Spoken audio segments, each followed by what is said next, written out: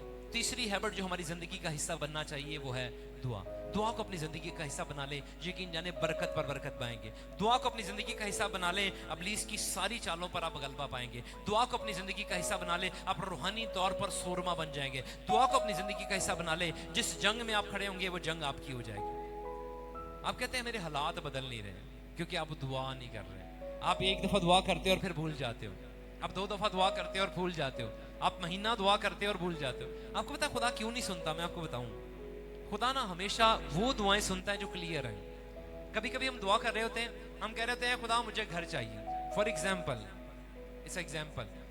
خدا کہہ رہا ہوتا ہے، خدا سے ہم دعا کر رہے ہوتے ہیں، کہتے ہیں کہ ہمیں گھر چاہیے. ہم 1 مہینہ دعا کرتے ہیں، 2 مہینہ دعا کرتے ہیں، 3 مہینہ دعا کرتے ہیں، 6 مہینے گزر جاتے ہیں تو ہم کہتے ہیں نہیں اب اے خدا گھر نہیں، اپنا گھر نہیں، تو ہم ایسا کر ہمیں پگڑی پر ہی گھر دے دے تب بھی ہم خوش ہیں. پھر جب پگڑی پہ بھی ملتا ہے ہم دعا کر رہے ہوتے ہیں وہ بھی نہیں ملتا، پھر ہم کہتے ہیں خدا مجھے اچھا رینٹڈ ہاؤس ہی دے دے، مجھے جو کرائے کا گھر ہے نا وہ اچھے قسم کا دے دے، مجھے کم پیسے دینے پڑے. اور ایسے کرتے کرتے ہم اپنی دعاؤں کو تبدیل کرتے ہیں. کلام کہتا ہے خداوند میں مسرور ہے تو وہ تیرے دل کی مراد کو پورا کرے گا جب تو اس میں کنٹینیو مسرور رہے گا. جو دعا کر رہا ہے پھر اس کو کرتا رہا. وہ کائنات کا خالق اور مالک ہے، وہ ممکن کرنا جانتا ہے، وہ تو پہاڑوں کو میدان کرنا جانتا ہے. تو اپنی دعا کے پیٹرن کو چینج نہ کر.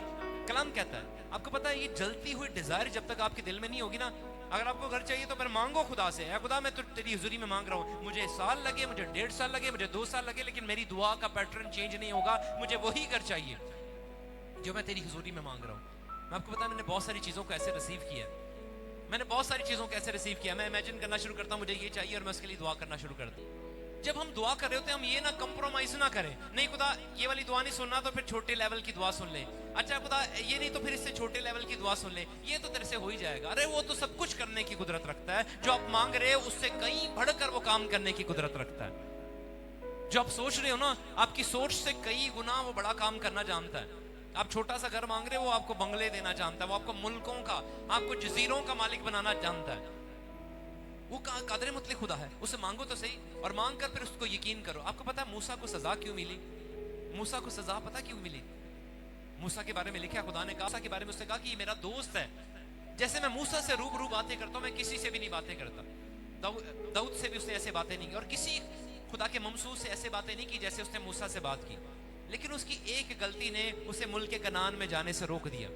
کلام کہتا ہے خدا نے اسے کہا اس چٹان کے پاس جا اور اس چٹان کو جا کر تو 1 دفعہ مارنا. کلام کہتا ہے موسیٰ گیا اور اس نے 2 دفعہ اس پر مارا. کیوں؟ اس نے اپنی عقل لڑانے کی کوشش کی، خدا پر ڈاما ڈول ہونا شروع ہوا. جب خدا نے کہہ دیا کہ 1 دفعہ مارنے سے پانی نکلے گا اس نے یقین نہ کیا اور اس نے پھر سے مارا. شاید میرے سے صحیح طرح نہیں مارا گیا، اس نے پھر دوسری دفعہ مارا. کلام کہتا ہے صرف یہی اس کی مسٹیک تھی جو اسے ملک کنعان سے جانے سے روک دیا. اس نے وہی پر ملک کنعان، اس کا جا پہاڑ پر دیکھ لے، وہ سامنے ملک کنعان ہے، وہ وعدے کی سرزمین وہ سامنے ہے، لیکن تو اس میں جا نہیں پائے گا کیونکہ تو نے ایک مسٹیک کر دی، تو نے غلطی کر دی۔ میں بتانا چاہتا ہوں کبھی کبھی ہم خدا سے مانگ رہے ہوتے ہیں اور مانگتے مانگتے ہم اپنی دعاؤں کا پیٹرن چینج کر لیتے ہیں، اور پھر ہم کہتے ہیں کہ خدا میں یہ نہیں دینا تو پھر یہ دے دیں۔ یقین جانے وہ سب کچھ کرنے کی قدرت رکھتا ہے۔ کلام کہتا ہے there is nothing impossible in front of God۔ خدا کی نظر میں کچھ بھی ناممکن نہیں۔ ہم اپنی سوچ کو بڑھائیں، وہ سب کچھ کرنا جانتا ہے۔ اپنی سوچ کو وسیع کریں، وہ سب کچھ کرنا جانتا ہے۔ صرف جو کچھ دعا کر رہے ہیں وہ ہر روز دعا کرنا شروع کریں۔ میں کہتا ہوں اپنی دعا کو لکھ لیں۔ میں نے اپنی زندگی میں پچھلے دنوں سوچ رہا تھا، ہماری لیڈرشپ کی میٹنگ ہوتی ہے، اور لیڈرشپ کی میٹنگ میں میں اپنی ڈائری دیکھ رہا تھا۔ میں ڈائری کو میسج میں دیکھتے دیکھتے مجھے ایک لسٹ ملی جس میں چیزیں لکھی ہوئی تھی۔ لیڈرشپ کی میٹنگ ہو رہی تھی، اس میں ایک لسٹ لکھی گئی تھی، ہمارے پاس فائنانس نہیں تھے۔ میں اس لسٹ کو دیکھ رہا تھا کچھ دن پہلے، اور میں دیکھ رہا تھا کہ جو کچھ وہاں پر لکھا تھا ہر چیز خدا نے مہیا کی۔ کوئی ایسی چیز نہیں تھی جو لکھی گئی ہو اور وہ ہمیں مہیا نہ ہو۔ دعا کرنے سے باز نہ آئے۔ کلام کہتا ہے دعا کرو تاکہ آزمائش میں نہ پڑو۔ خدا کا کلام کہتا ہے ہمیں کنٹینیو دعا میں رہنا ہے۔ ہم اپنی زندگی کا حصہ، دعا کو اپنی زندگی کا حصہ بنا لیں، یقین جانے بلندیوں پر جائیں گے۔ میں ڈاکٹر ینگی کو بار بار کہتا ہوں، میں کیونکہ خدا کے زبردست خادم، ان کی زندگی سے بڑا امپریس، کیونکہ انہوں نے جب خدا کی خدمت کا آغاز کیا نا، ان کے پاس رینٹڈ ہاؤس تھا، وہ بھی ایک کمرے کا جس میں کچھ نہیں تھا، اور جب اس نے اپنی خدمت کا اختتام کیا، جب وہ آسمان پر چلے گئے، تو دنیا کا سب سے بڑا چرچ کوریا کے اندر اس کا ہے، اور سب سے بڑی کلیسیا بھی آج اسی کی ہے، ابھی بھی اسی کی ہے، کیونکہ اس نے خدا کی باتوں کا یقین کیا اور دعا کرنے سے وہ پیچھے نہیں ہٹا۔ میں ان کی زندگی پر دیکھ رہا تھا کہ وہ خدا کی حضوری میں 8 گھنٹے 10 گھنٹے ساری رات وہ دعا کرتے تھے۔ ساری رات وہ کہتا جب میری کلیسیا چھوٹی تھی تو میں ساری رات خدا کی حضوری میں دعا کیا کرتا تھا، اور وقت گزرنے کے بعد میں پھر بھی دعا کو اپنی زندگی کا حصہ بنایا۔ میں بلی گرام کے بارے میں پڑھ رہا تھا، اس نے کہا، کسی نے اس سے پوچھا کہ آپ کی اتنی بڑی خدمت ہے، اس کی کامیابی کا راز کیا ہے؟ اس نے کہا میری کامیابی کے راز 3 ہی چیزیں ہیں، پہلی ہے دعا، دوسری ہے دعا، اور تیسری ہے دعا۔ پرے ہی ہے جو میری بیس ہے، اگر دعا نہیں تو آپ کامیابی نہیں ہو سکتے۔ سب سے پہلے خدا کا کلام، اس کے بعد آپ دعا۔ یقین جانے خدا آپ کو بلندیوں پر لے کے جائے گا، صرف یہ چھوٹی سی بات سمجھ جائیں گے۔ میں کہتا ہوں مسیحی لوگ کیوں کامیاب نہیں ہو رہے؟ کیونکہ انہی 3 چیزوں سے وہ دور ہیں۔ وہ دعا سے بھی دور ہیں، روزے کی بات کریں تو وہ لاڈلے بن جاتے ہیں، کلام کی بات کریں تو وہ لاڈلے بن جاتے ہیں، تو ہر بات میں وہ کہتے ہیں ہماری، میں آپ کو بتاؤں بے شک گریس از ونڈرفل تھنگ، ہماری راست بازی سے یسوع مسیح نے ہمیں نجات نہیں دی، لیکن بلیسنگ پانے کے لیے، مسا پانے کے لیے آپ کو قیمت چکانی پڑے گی، اور وہ قیمت ہے خدا کا کلام، وہ قیمت ہے فاسٹنگ، وہ قیمت ہے خدا کی حضوری میں گھنٹوں گھنٹے جھکنا، یہ قیمت ہے۔ میں بتا رہا تھا بینی ہن کی اسپرچل مدر، یہ اس کی سٹیٹمنٹ ہے جو میں اکثر دہراتا ہوں، نجات مفت ہے لیکن مسا پانے کے لیے آپ کو قیمت چکانی پڑے گی، اور وہ قیمت ہے خدا کی حضوری میں وقت گزارنا۔ اس حضوری میں آپ کو کلام بھی پڑھنا پڑے گا، اس حضوری میں آپ کو فاسٹنگ بھی کرنی پڑے گی۔ اگر آپ اس قیمت کو دینے کے لیے تیار ہیں تو یقین جانے برکتیں آپ کے سامنے کھڑی ہوئی ہیں، برکتیں آپ کے سامنے کھڑی ہوئی ہیں، شفا، بحالی، برکت، ہر چیز جس کو آپ کلیم کریں گے وہ آپ کے ساتھ منسلک ہو جائیں گی۔ میں 3 عادتیں آپ کو بتا رہا ہوں، 3 ہیبٹس، یہ آپ کی زندگی کو تبدیل کر دے گی، دعا، روزہ اور کلام۔ ابلیسی قوتیں آپ سے تھر تھرائیں گی اور بھاگ جائیں گی، زندگی کی ساری باتیں جو ابلیس کی طرف سے نیست و نابود ہو جائیں گی، خدا نسلی لعنتوں کو دور کر دے گا۔ آپ اپنی زندگی میں یہ حصہ بنا لیں، آپ صرف آدھا گھنٹہ خدا کا کلام پڑھ لیں، آدھا گھنٹہ، ایک چیپٹر، اگر ایک چیپٹر پڑھیں گے نا، 2 چیپٹر پڑھیں گے تو آدھا گھنٹہ، ایک چیپٹر پڑھیں گے تو میرے خیال اچھے طریقے سے اگر آپ پڑھتے ہیں تو میرے خیال 10 منٹ بھی نہیں لگیں گے آپ کو۔ ہم نے نائٹ پرے نیچے کی تھی، اور نائٹ پرے کے اندر ہم نے یوحنا کی انجیل کو پڑھا تھا، اور یوحنا کی انجیل پروبیبلی 2 گھنٹے کے اندر ہم نے باری باری پڑھ رہے تھے، 2 گھنٹے کے اندر ہم نے یوحنا کی انجیل کو کمپلیٹ کر لیا تھا۔ میں آپ کو بتانا چاہتا ہوں خدا کے کلام کو اپنی زندگی کا حصہ بنائیں، دعا کو اپنی زندگی کا حصہ بنائیں، آپ برکت پر برکت پائیں گے۔ ہاللویہ۔ خدا چاہتا ہے روحانی طور پر راست باز ہونے کے لیے ہوش میں آ جائے، راست باز ہونے کے لیے، برکت پانے کے لیے ہوش میں آ جائے۔ ایسا نہیں ہو سکتا کہ آپ 2 کشتیوں میں سوار ہوں، آپ دنیا کے بھی دوست بنے رہیں اور خدا کو بھی خوش کرنے کی کوشش کریں۔ مکاشفہ کی کتاب میں لکھا ہے نیم گرم سے اس کو نفرت ہے۔ نیم گرم سے اسے کیا ہے؟ وہ اپنے منہ سے نکال پھینکے گا، وہ جو دنیا کے ساتھ بھی اپنی رغبتیں رکھنا چاہتے ہیں اور خدا کے ساتھ بھی چلنا چاہتے ہیں۔ ایسا نہیں ہو سکتا، اٹ از ناٹ پاسبل۔ 2 کشتیوں میں پاؤں رکھنے والے ہمیشہ ڈوب جاتے ہیں۔ چلنا ہے تو پھر خدا کے ساتھ راستے سے چلنا شروع کریں, دنیا کی روشوں کو چھوڑیں اور خدا کے کام, ان 3 چیزوں کو اپنی زندگی میں اپنا لیں. یقین جانیں آپ برکت پر برکت پائیں گے, اور ایسا کریں گے تو یقین جانیں, میں اپنی زندگی کے میں ایکسپیرینس سے یہ بات بتا رہا ہوں, میں نے زندگی میں نہایت برکتوں کو پایا. ہر ایک چیز میں سوچتا ہوں انسان کیا ڈیزائر کر سکتا ہے. ایک انسان کی خواہش کیا ہے, اچھا گھر ہونا چاہیے. انسان کی خواہش کیا ہے, بیوی بچے ہونے چاہیے. انسان کی خواہش کیا ہے, اچھی جاب ہونی چاہیے, اچھی چیزیں ہونی چاہیے. اور خدا نے مجھے ہر ایک چیز سے نوازا, کیونکہ میں نے ان تینوں چیزوں کو اپنی زندگی کا حصہ بنا لیا. صرف میں آپ کو اپنی زندگی کا ایکسپیرینس بتا رہا ہوں کہ ان 3 چیزوں کا اپنی زندگی کا حصہ بنا لیں. 3 ہیبٹس کو اپنا لیں, یقین جانیں آپ برکت پر برکت پائیں گے. 3 چیزوں کو, دنیا ادھر کی ادھر ہو جائے, ہفتے میں 1 دن مقرر کریں فاسٹنگ میں, خدا کی حضوری میں کلام کو صبح دوپہر شام پڑھنا شروع کریں, اور خدا کی حضوری میں خدا کے کلام کو آنر دینا شروع کریں. یقین جانیں خدا برکت پر برکت آپ کی زندگی میں جاری کر دے گا. آمین. خدا ہمیں آج کے کلام کے وسیلہ سے بڑی برکت دے.